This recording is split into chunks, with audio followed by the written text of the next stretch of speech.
देख रहे हैं एसडीएम न्यूज़। मैं हूं रियाद अंसारी।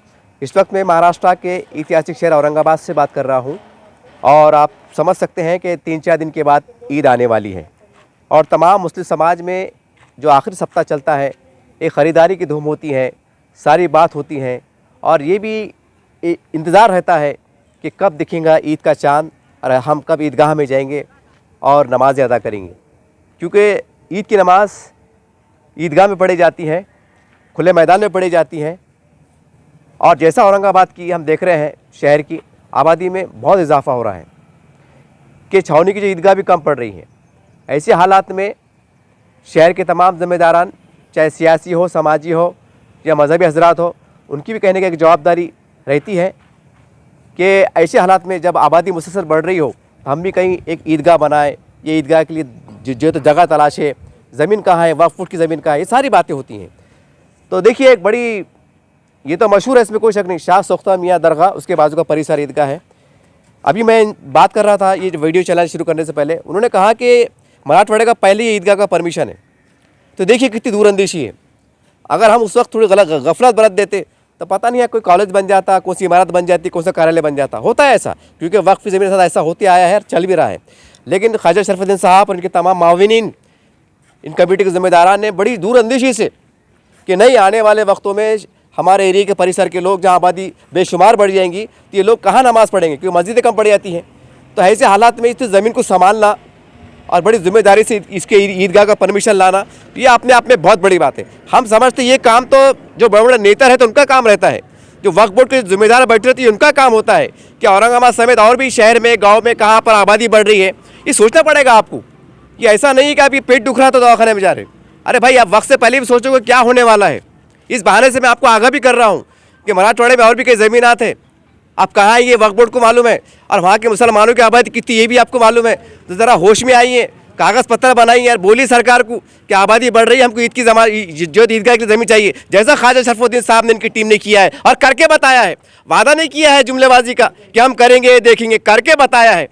तो जब ख्वाजा शरफुद्दीन कर सकते हैं तो तमाम लोग क्यों नहीं कर सकते। और हाय ज़मीनात। चलिए खैर, मैं ज़्यादा विषय से भटकने नहीं चाहता। सर, ईद की नमाज़ बहुत करीब आ रही है, क्या कहेंगे इसके ऊपर आप? अल्लाह का एहसान है, अल्लाह ताला ने हमारे कमेटी से, महल्ले से ये काम लिया। ये हमको 2011 के अंदर हमको ये परमिशन मिला। हमारी कमेटी ने ये, जब से हम यहाँ पे पीछे मंडप लगा के हम नमाज़ पढ़ा रहे थे, फिर शुरू करने के बाद कोरोना का टाइम आया, 2-3 साल उसमें चले गए।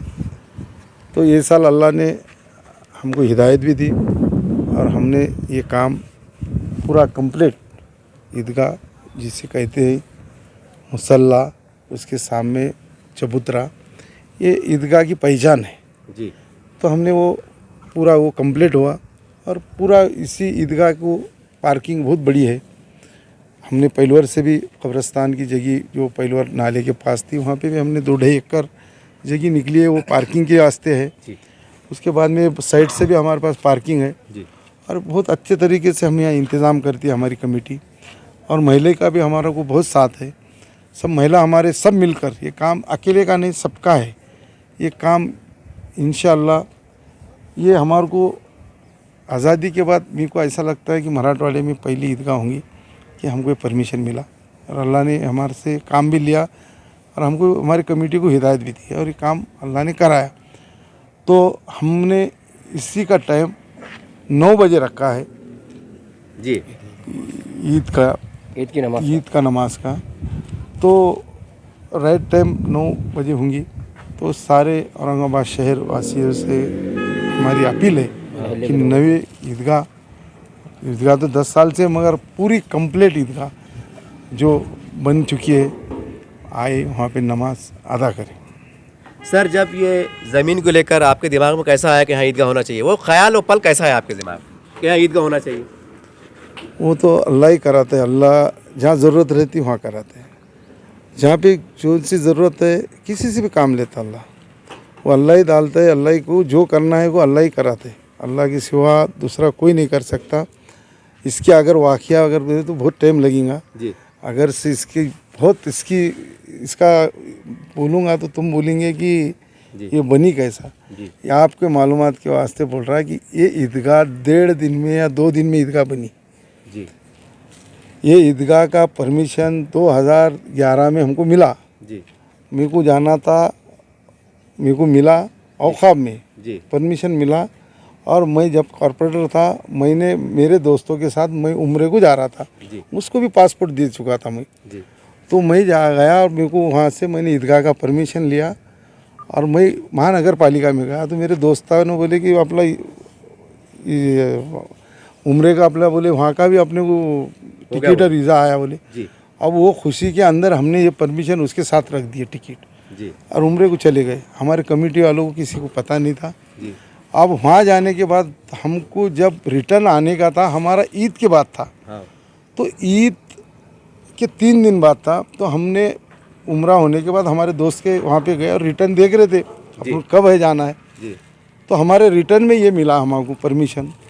अरे मैंने बोला अल्लाह, ये तो हमको परमिशन मिला था। मैं इधर आया तो हम 11 लोग थे। जी तो मैं हमारे दोस्त आते, मैं 11 में बोला कि मेरे को जाना है वही, मैं 3-4 दिन पहले जाऊँगा। जी अब उन्होंने बोले कि यार तुम जाना है तो फिर हम भी आते। जी तो हमने 11 लोगों ने रिटर्न डाले। जी तो अल्लाह ही जानता है, उसमें से अकेले का मेरा रिटर्न आया।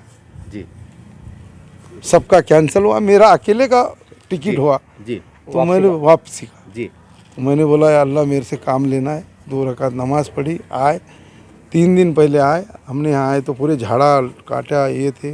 जी आने के बाद हमने 3 दिन में अंदर बाकी का सब पब्लिक ने, लोगों ने सब काम करे। 3 दिन के अंदर पूरा जो भी हमने करे।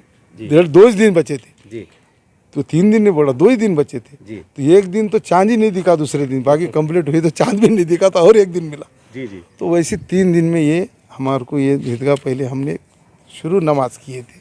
बहुत से मसले आए, अल्लाह ने वो भी हल करा। अल्लाह का एहसान है। अल्लाह को जो काम कराना है तो कराना है। अल्लाह कैसा भी काम लेता है और किसी से भी काम लेता है। सर, वो अभी ईद की नमाज आने वाली है, तो कुछ आपकी तरफ से कुछ हिदायत कि भाई जैसे आप छोटे बच्चों को साथ में ना लाएं या पार्किंग पे दूर रखें, ऐसे कोई आपकी कमेटी ने तय किया है कि आने वाले कोई गाइडलाइंस? नहीं, हमारे पास तो पुलिस प्रशासन भी हमारे को बहुत साथ देता। हमारे बच्चे भी हमारे खुद वहाँ पे गेट पे 2 गेट है, जी वहाँ पे मशीनरी लगती, जी गेट में से जाते। जी हमारे बच्चे खुद हर एक आदमी की थैली इधर जो है हमारे बच्चे वहाँ पे, उनको हर एक आदमी को चेक करके आते। और बच्चे तो आते छोटे, कुछ समझदार नहीं, तो अब बच्चे अगर नहीं आए तो घर पे थोड़ी रहेंगे। सही। बच्चे भी तो आना चाहिए। और साल में एक बार रहती जी, और ऐसी खुशी की बस जी जी महीने भर की अपने को अल्लाह से मांगने का टाइम रहता है। और खुले आसमान में हाँ रोज़ तो अपन मस्जिदों में पढ़ते, मगर अल्लाह के रसूल ने अपने को जहाँ भी बताया है जी जी कि साल में एक बार ईदगाह, जुमे की नमाज, जामा मस्जिद, रोज़ की नमाज, महल्ले की मस्जिद।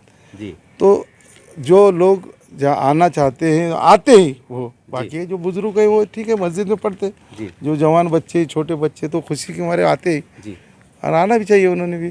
सर, जैसा आपने ईदगाह को एक ज़मीन हासिल कर और ईदगाह बना के बता दिया है कि काम किया जा सकता है, मेरा सवाल इससे जुड़ता हुआ है कि मराठवाड़े में हम देख रहे हैं कि मुसलसल आबादी बढ़ रही है, सारी बतेरी की मस्जिदें कम पड़ रही है, ख़बरस्तान भी कम पड़ रहे हैं, तो ईदगाह तो बहुत दूर की बात हो जाती है। तो जैसा आपने करके दिखाया है, तो वक्फ बोर्ड के जितने भी जिम्मेदारान हैं, क्या आप उनको मशवरा देंगे कि भाई आबादी के हिसाब से आप भी ज़रा जागो, कोशिश करो कि मशवरा कीमती लेकर आए? नहीं, जहाँ ज़रूरत है वहाँ पे तो करना भी चाहिए। जहाँ है वहाँ ज़रूरत कर रहे हैं ना बाकी का जी। लोग। अब जहाँ हमारे पास ज़रूरत थी, यहाँ पे हमारे सिलक मिल कॉलोनी, हमारे 12 महल्ले हैं। जी। सिलक मिल कॉलोनी है, सादात नगर है, जागीरदार कॉलोनी है, उस्मानपुरा है, बाकी पटेल नगर है, पूरा ये तुम्हारा जितने भी इलाका है, पूरा सातारा है, अबरार कॉलोनी है, बहुत बड़ा एरिया है। जी। और कम से कम यहाँ हमारे को ज़रूरत ये यहाँ ये चीज़ ज़रूरत की थी। छावनी के अंदर आप देख रहे हैं कि पूरे खबरस्तान में भी जगह नहीं पूरी, सही बात। आगे तक आती है और नमाज वापस जा रही है, और 2-3 किलोमीटर वहाँ पे गाड़ा भी दूर लगाना पड़ता है, जी और जगह ही नहीं रही ना, और आबादी ज़्यादा हुई। उसी के हिसाब से ये ईदगाह जो अल्लाह ने हमको हिदायत दी, अल्लाह ने नहीं कराया, हमने नहीं कराया, या अल्लाह ने कराया। अल्लाह का घर अल्लाह ही कराता है। नाम हाफिज़ शेख अहमद नाम है मेरा। मैं मैनेजिंग कमेटी का अकाउंटेंट हूँ। जी जी और माशाअल्लाह हमारी ईदगाह तैयार हो चुकी है। इससे पहले हमारे कमेटी के 2 सदर थे, इसमें हाजी सलीम साहब और महमूद खान साहब, उनका इंतकाल हो चुका। जी माशाअल्लाह उन्होंने बहुत बेहतरीन काम करे और ऐसी हमारी पूरी कमेटी जी दिलो जान से काम कर रही है। और उसके बाद हमने जो हमारे ख्वाजा भाई है, माशाअल्लाह इसमें हमारा बहुत बड़ा काम करे ख्वाजा भाई ने, इसके अंदर कमेटी में रह के और हम मुबारकबाद देते हैं हमारे ख्वाजा भाई को और कमेटी की तरफ से और अहल महिला की तरफ से। और इसमें आपको ये बता दूं अंसारी साहब कि हमारे सिलक मिल कॉलोनी, जागीरदार कॉलोनी और हमारे अबरार कॉलोनी और जितने महल्ले हमारे अतराफ़ के, इनका बहुत बड़ा ताउन रहा है साहब हमारे को।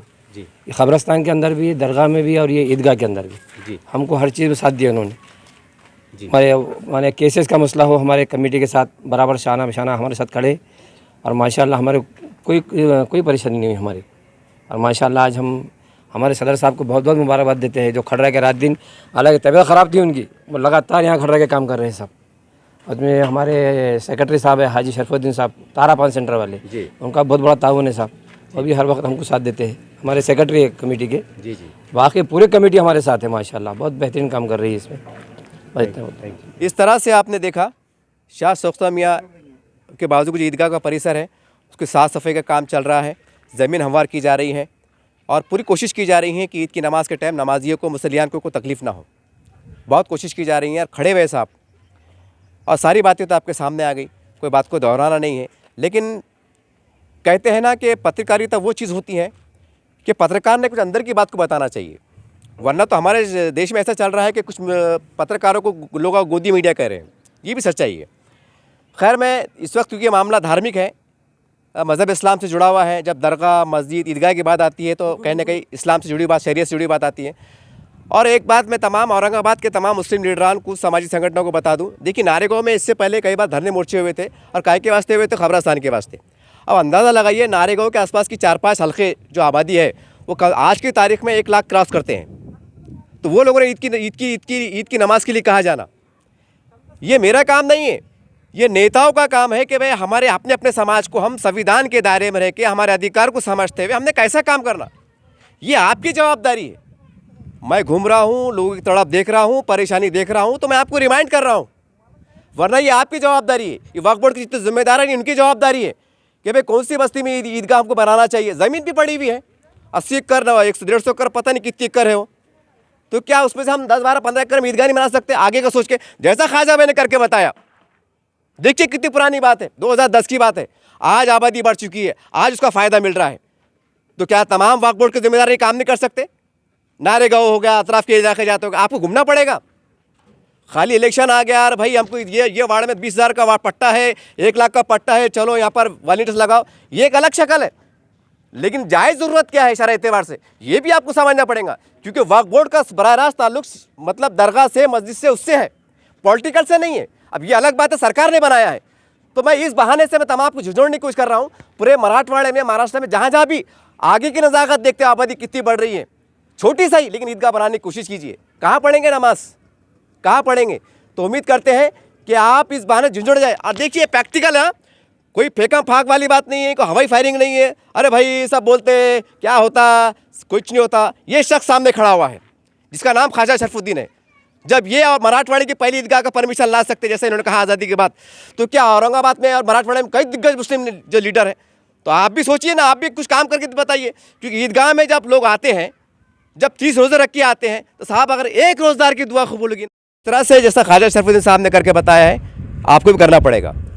आप बोलेंगे यार ये अजीब पत्रकार है, किन्हें मांग करा नहीं, किन्हें डिमांड करा नहीं और दिल से फायदा पढ़ रहे, तो मैं उन लोगों को बोल दूँ जो सोच रहे होंगे, तो ज़रा नारेगांव की बस्ती कवर कीजिए, अतराफ के खेड़े पाड़े कवर कीजिए, आबादी कितनी वो कवर कीजिए, ईदगाह की ज़मीन कितनी लगनी वो कवर कीजिए। ये आपको करना पड़ेगा साहब, नहीं तो क्या होगा, वो ज़मीन ऐसी निकल देंगी बहाने से, फिर बोलेंगे यार क्या करना यार, वो क्या है, सरकार अपनी नहीं है, वो अपन जो तो अपोजिशन में है, वो ऐसा है, वो वैसा है, और हमने तो पूरी ताकत लगा दी भाई, अब आप क्या करना। ये कड़वा सच है। ये कई मसाइल पे हमने धरने मोर्चे भी देखे हैं, उसका रिजल्ट क्या है वो भी देखे हैं।